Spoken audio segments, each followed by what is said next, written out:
I was summoned by high command with the same lack of ceremony one might use to collect garbage. Our mission dossier was clear.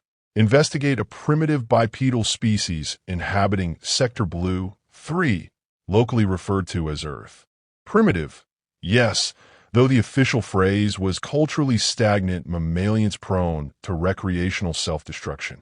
I volunteered, of course. Someone had to catalog their absurdities. My initial research left me entertained. Their energy grid runs on boiling liquids. Their primary method of long-distance communication is a glowing rectangle filled with moving images of strangers humiliating themselves for applause. They store an alarming percentage of their knowledge in a system they named after a fruit. Most baffling of all, their fascination with fast-heating food bricks called microwave burritos. Entire cities rely on these snacks, consumed with reverence, as though salvation lay wrapped in plastic and artificial cheese.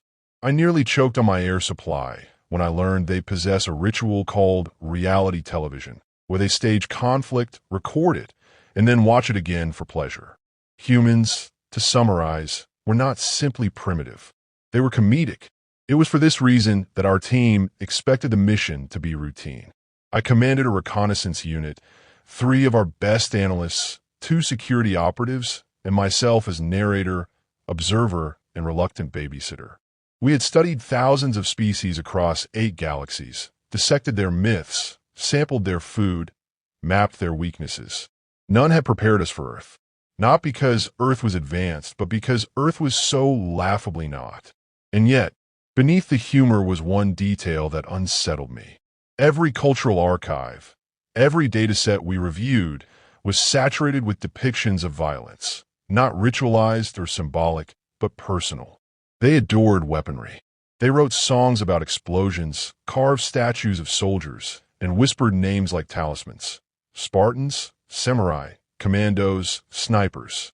At first, I dismissed it as bravado. But even bravado reveals obsession.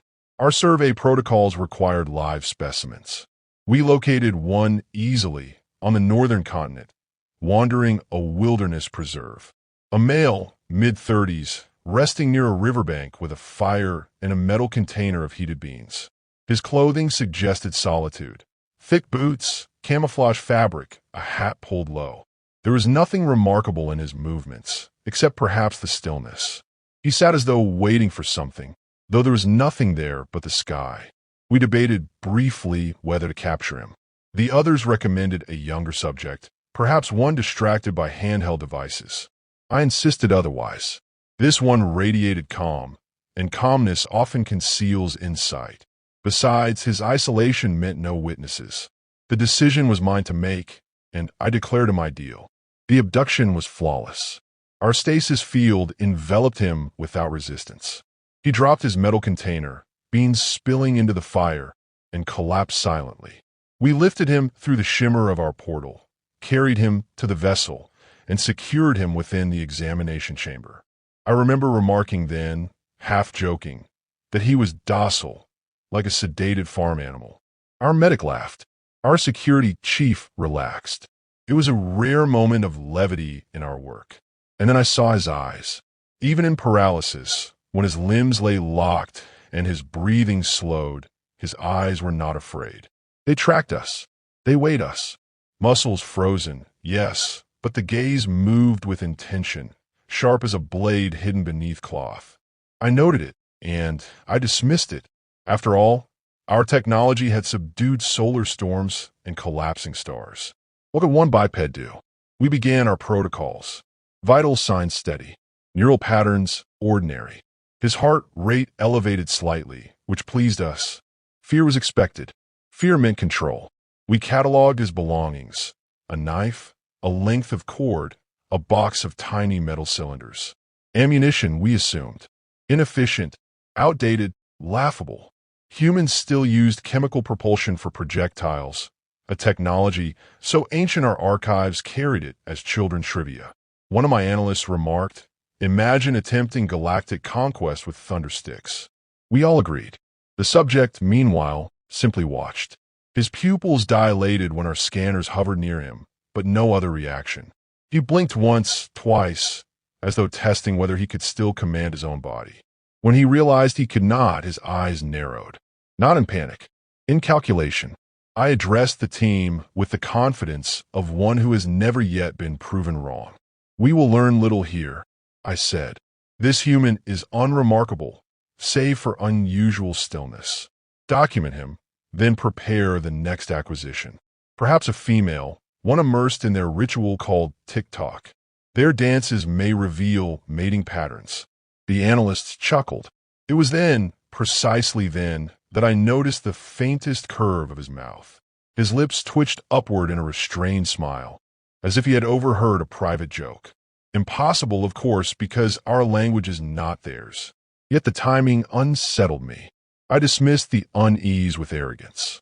Smiles, after all, are merely facial spasms, not evidence of awareness. And yet, I confess, the chamber seemed colder after that moment. My skin felt less secure inside its carapace. The human's gaze lingered on me as we prepared the neural interface. It is standard procedure to map thought patterns, though primitive species rarely produce more than flashes of instinct. I leaned closer, confident, curious. His eyes followed mine with a steadiness that suggested intention. I told myself it was coincidence. I told myself many things. Our medics suggested sedation, but sedation was unnecessary under paralysis. I overruled. I enjoyed the challenge of cataloging subjects in full awareness. Let him feel examined. Let him understand how insignificant he was against our empire. And then the smile returned, clearer this time, unmistakable. I stiffened. My analysts exchanged glances. One whispered, "Is he amused?" I dismissed it with a wave of my appendage. Impossible. What could amuse him? The truth, though, is that I wondered the same.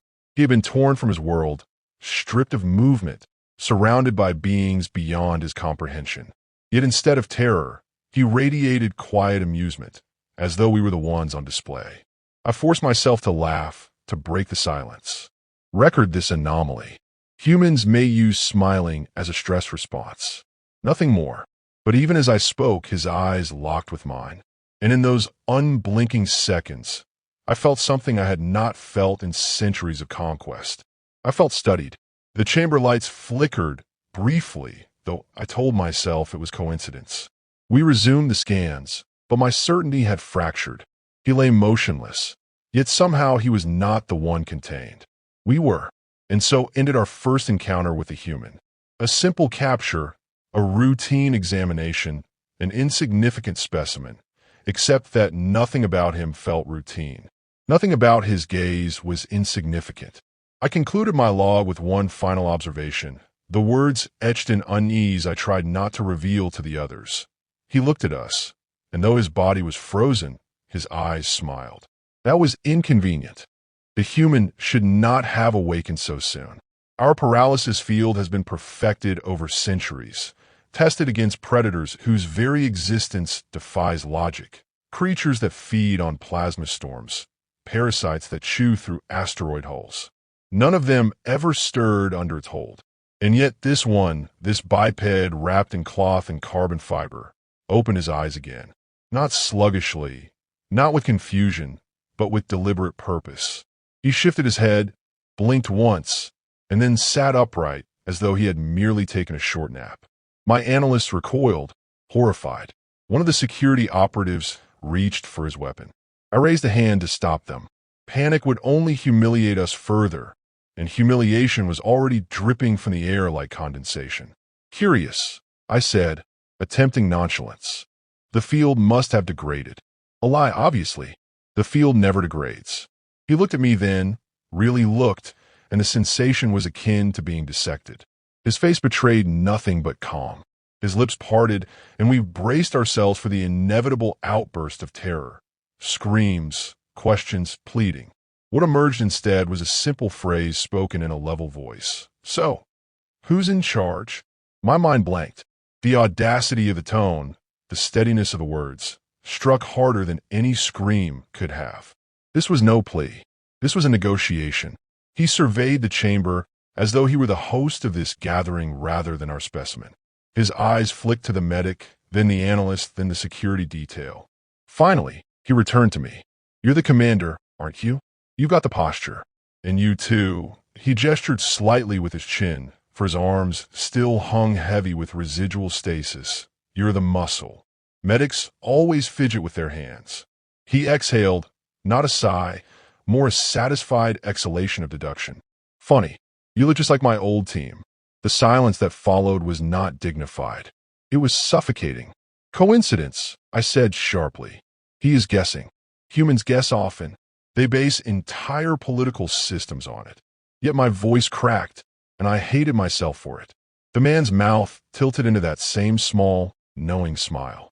He leaned back slightly, his body language that of a guest making himself comfortable in unfamiliar furniture.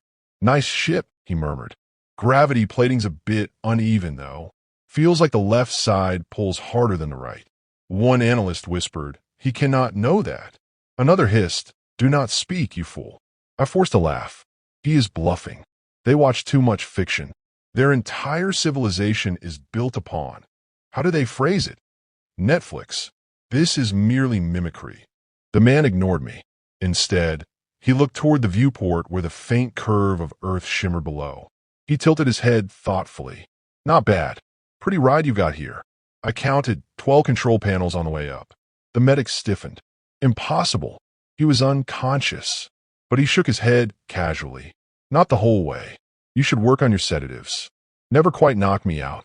Saw the lights, the consoles, the way your pilot twitches his claws when he banks. He chuckled lightly. I could have drawn you a map.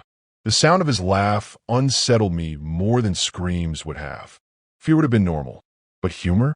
Humor suggested knowledge. I tried to mask my unease with protocol. Begin a neural scan, I commanded. We will record his delusions. He will be quite amusing in our archives. As the interface lowered toward him, the man tilted his head again, this time toward the chamber ceiling where our cameras sat hidden behind protective glass. His gaze landed directly upon one. Not approximately, not vaguely. Exactly. He winked. We all froze. Ow. One analyst muttered. Did he see that? He did not. I snapped. It is coincidence. Yeah, coincidence, the human said, almost helpfully. I've got an eye for these things. Lenses give themselves away. Refraction, you know. You might want to angle them better. The words struck like ice water. He had overheard. He was following every syllable. We lowered the neural scanner anyway, desperate to reassert control. The device hummed, projecting its invisible net into his skull. I watched the displays, waiting for the typical scatter of primitive cognition. Instinct spikes, emotional outbursts, maybe a flash of memory. What we saw instead was a surge, patterns coiling and reforming faster than our instruments could stabilize. His brain is unstable, one analyst whispered. No, the medic murmured, staring at the screen. Not unstable. Adaptive. He is anticipating the scan. He is using it. The man opened his eyes wider, letting the beam glimmer across them. Neat toy, he said. Shame it's a little chatty. I barked. Explain yourself. He smiled, calm as still water. You pointed it at me. I just pointed it back. That's what I do. Red team security. Find weaknesses. Push until something gives. Red team. I echoed. The phrase was meaningless. Means I break into places I'm not supposed to, then tell them how I did it. Keeps the bad guys from getting in. Funny thing, though, he leaned forward, his gaze never leaving mine. You don't look like the good guys. My stomach turned. This was no simple specimen. This was something else entirely. I tried to recover with arrogance. You presume to test us? We are an empire spanning 12 galaxies. You are a mammal who consumes burritos filled with paste. He chuckled again, maddeningly calm. True, but you forgot one thing. His voice lowered, intimate, as though confiding a secret. I've already sent a message. The words hit like shrapnel. What message? The security operative barked, breaking formation. He shrugged. Don't worry. Nothing flashy. Just a little ping, tucked into your own signal stream. By now, Earth knows where I am, and where you are. I searched the channels frantically, skimming for outgoing bursts. There was nothing. Clean, silent, untouched. Yet even as relief swelled, I saw the analyst's face blanch. Commander, he whispered. There is everything. The displays flickered. Data spilled where there had been none. Thousands of lines of code appeared, each signed with an unfamiliar signature. Our own systems hummed, subroutines rewriting themselves, permissions shifting beyond our control. He had not screamed. He had not begged. He had smiled, spoken, and somehow, impossibly, reached into the heart of our vessel. I felt the first true spark of fear. And still, he sat calmly, hands resting on his knees, as though this were all routine. His eyes glimmered with quiet amusement, and he spoke one last phrase before silence claimed the chamber. "You should have done your homework." I demanded order, though order had already slipped from our grasp. The chamber smelled of ozone and anxiety. My analyst scurried between consoles, stabbing at controls as though sheer desperation might undo what the human had set in motion. I stood motionless, unwilling to let them see the unease crawling beneath my carapace. Yet I could not silence the thought that echoed like a fracture in metal. He had done something to us, and he had done it with nothing but words and stillness. He tilted his head, studying the flickering displays as though admiring his own handiwork. "You really should patch your interfaces," he remarked, casual, almost conversational.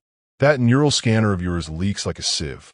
Nice hardware, lousy security." His tone was infuriatingly calm, the cadence of someone explaining a recipe. I tried to laugh, though it sounded brittle. "Arrogance. That is all this is. A primitive, mistaken coincidence for genius." He met my gaze with those unblinking eyes. "Arrogance? Maybe. But I've made a career out of turning arrogance into job security." The analysts were whispering now, a hushed frenzy that grated on my nerves. "Commander, his scans, look," one cried. The display revealed neural patterns far beyond our models. Not scattered instinct, but structured, recursive layers of thought looping back upon themselves like mirrored code. My medic whispered the only word that fit: adaptive. The human stretched his shoulders, rolling tension from muscles that should have still been heavy from stasis. "Feels better," he said softly. "Takes a bit to get circulation going again." Then he looked directly at the ceiling to another hidden camera lens and raised an eyebrow. "By the way, you might want to check the left array. I've been watching through it for the past 10 minutes. One analyst gasped. Another dropped his console stylus. I silenced them with a gesture, though inside, dread coiled tight.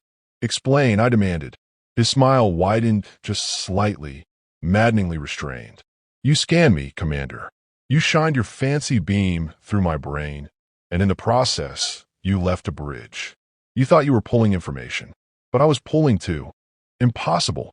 Impossible, yet undeniable, for the evidence glared at us in the trembling lines of our own displays. Lies, I spat, but my voice carried no conviction. He shrugged. "Believe what you like. I've seen enough of your systems to know where the cracks are. That's all I ever need." The medic finally spoke, her voice shaking. "Who are you?" He did not hesitate. "Ex-military. Sniper, before that got boring. These days, I break into systems for a living. Corporations, governments, anyone who pays me to tell them how weak they are. They call it red teaming. You call it something else, I guess, predator evaluation, maybe?" His eyes narrowed slightly. "You made a mistake, taking me instead of someone soft." His words rippled through us like a cold current. A sniper. The term was unfamiliar, yet heavy with implication. Our archives described human weapons, projectile rifles, crude ballistic tools. And yet their culture whispered of snipers with reverence, as if they were legends. The way he said it, quietly, without pride, made it worse. I straightened, desperate to reclaim ground. "You exaggerate. Earth is backward. Your species clings to combustion engines, to superstition, to reality television." He chuckled. "True. We're messy. We're stupid. But sometimes stupidity hides teeth." He leaned forward then, elbows resting on his knees, eyes locked on me with unnerving intensity. "You've studied us, Commander. Tell me, how many of your files are complete?" The question struck oddly, like a blade slipped between armor plates. Complete? Our archives held vast data. Yes, but full of contradictions. Records contradicted themselves, cultural signals tangled in irony and parody. We had assumed incompetence. Now, I wondered if it was camouflage. Your files, he continued softly, are what we let you see. The rest, we keep quiet. Deep quiet. You didn't think we noticed you, but we did. Years ago. Maybe decades. Lies I told myself. He must be lying. Yet his calm voice carried no tremor, no desperation. Lies are born of fear. He was not afraid. The displays flared again, systems buckling under unseen pressure. Doors sealed with mechanical finality. My security operative shouted, pounding controls that no longer obeyed. Lights dimmed to red. He glanced around, amused. There we go. That's better. You cannot do this, I hissed. Can I? His voice dropped into something colder. I spent years studying my own species' systems, finding ways in. Yours aren't that different. You've got layers, defenses, redundancies, but it all comes down to code. And code always talks too much. The analysts worked frantically, but their efforts only worsened the cascade. Whole sectors of the ship winked offline. Airlocks froze. Sensors looped. And through it all, the human sat as though meditating, breathing slowly, eyes half-lidded with eerie calm. I approached him, trying to summon authority I no longer felt. What is it you want? He met my gaze, steady, unflinching. Nothing much. Just for you to understand. Understand what? That we're not what you think we are. You look at us and see weakness. Fast food, sitcoms, arguments on the internet. You think that's all we are. But weakness is camouflage. We're predators who learn to play dumb. The words sank into me like acid. I wanted to shout, to laugh, to dismiss him. Instead, I said nothing. He leaned closer, voice barely above a whisper. You've been watching us for a long time, so you've seen the stories, the myths, the jokes. Chuck Norris, duct tape, Florida man. You thought they were nonsense. His smile sharpened. They were warnings. The analyst stared, uncomprehending. I, however, felt my composure split. I whispered, You admit it then? You sent a message. He nodded. Oh yes, not just a message. A map. By now, Earth knows everything I know. Knows you're here. Knows what you are. Silence fell, heavier than gravity. I wanted to deny it, to cling to arrogance. But the ship's tremors, the red glow, the quiet certainty in his eyes, all of it stripped away my shield. One of my security operatives whispered, voice trembling, Commander, if Earth is not primitive, the human finished the thought for him. Then maybe you should start worrying. Chaos is a word too small for what followed. Our vessel, once a cathedral of precision, devolved into a trembling cage. Consoles dimmed, then flared with static. Pathways sealed themselves, lights burned red, and every system we relied upon mutinied against its masters. My analysts pounded at their instruments, faces pale, voices trembling, until one screamed outright, The AI won't listen. It won't listen. I tried to stand taller, to radiate the authority that once silenced rooms. Yet the human sat in the center of it all, cross-legged now, as if he had chosen meditation in the heart of our panic. He breathed slowly, evenly, like a soldier conserving energy before a shot. His composure stripped our confidence more effectively than any weapon. Stop this, I demanded, though my voice cracked with betrayal. This is our ship. He opened his eyes, calm and unhurried. It was your ship. Now it's just a platform. And platforms are easy once you find a route. One of the security operatives roared and lunged toward him. The human didn't flinch. The floor itself shifted, panels sealing, locking the operative in a transparent partition. The chamber had obeyed him, not us. The trapped soldier pounded the barrier, eyes wide with disbelief. You see, the man said softly, you built the perfect fortress, and then you handed me the keys when you scanned me. I didn't need a weapon. You gave me yours. The words fell like hammers. Every analyst froze, every medic swallowed silence. I felt heat crawl under my skin, but it wasn't anger. It was the creeping, suffocating recognition of defeat. I attempted one final mask of arrogance. If you believe this gambit frightens us, you are mistaken. Our fleets are infinite. Our empire cannot be challenged by a single man. He studied me with unsettling patience. Empires fall the same way systems fall. Not from outside, but from inside. All it takes is someone who knows where to press. The ship groaned then, a low mechanical wail, as though even its structure recognized his words. The medic whispered, "What are you?" He looked at her, eyes calm but unyielding. "Human. Nothing more. Nothing less. We're messy, selfish, reckless. But we're also problem solvers. Survivors. You think duct tape is a joke. It isn't. It's a philosophy. We fix what's broken with whatever we've got, and then we use it to beat whoever tried to break us." I remembered the files, the memes, the strange rituals of their culture, and for the first time, I wondered if we had mistaken camouflage for incompetence. "Earth is not what you think," he continued. "You see sitcoms and TikTok dances. I see training exercises and distraction. You see fast food wrappers. I see supply chains that can feed armies. You think we're disorganized. We're just unpredictable. That's harder to fight." My chest tightened. His calm voice pierced deeper than shouting ever could. The analyst looked to me for reassurance, but I had none left to give. "Enough," I whispered. "What is it you've done?" He glanced upward. The ceiling lights flickered, then steadied into a deep, icy blue. "I've rewritten your AI to isolate compartments. You can't move without my permission. You can't speak to your fleet. And you can't stop me from showing you what's been hiding right in your backyard." The viewport shifted then, unbidden. Stars realigned, and there, faint against the void, flashes of light rippled.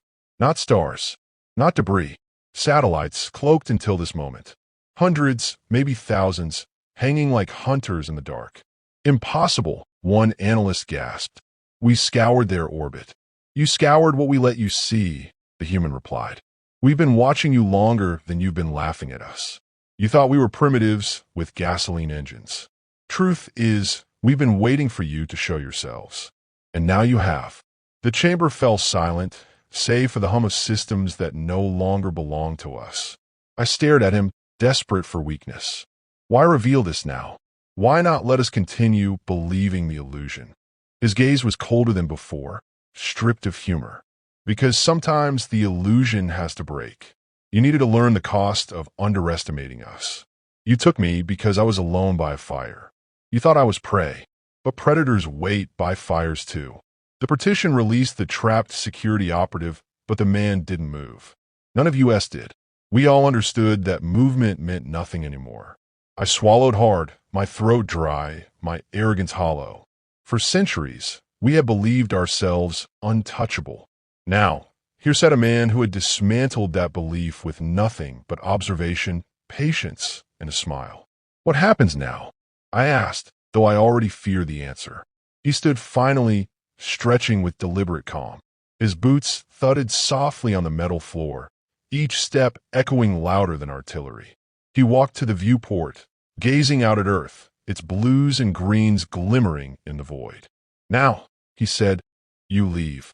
You take your fleets, your arrogance, your assumptions, and you go. Because if you don't, those satellites you ignored will remind you just how patient hunters can be." I opened my mouth, but no words came. Behind him, the planet glowed brighter, no longer prey, but something ancient and unyielding. He turned back, eyes meeting mine one last time. "You shouldn't have underestimated us." The words carried no threat, only inevitability. I felt my legs weaken, though I did not allow myself to fall. My analysts bowed their heads. My security detail stared blankly at the floor. Even the medic closed her eyes, as if in prayer. The man returned to his seat, once more calm, once more composed, as though nothing extraordinary had occurred. Yet everything had. I closed my log in silence, my arrogance shattered, my voice hollow. We had mocked this world, called it primitive, laughed at its burritos and memes and its strange obsession with duct tape. Yet in truth, those were masks, distractions, smoke on the water. Beneath them lay something far older, far sharper. A species that survived by pretending to be foolish until the moment it needed to be feared. I am a narrator of empires, the chronicler of conquest. But here now, in this chamber, I learned a truth more profound than any archive. We were never the hunters. We were the prey that mistook laughter for weakness. Perhaps the war ended not with fleets clashing, but with one calm man, one quiet smile, and one shot we never saw fired.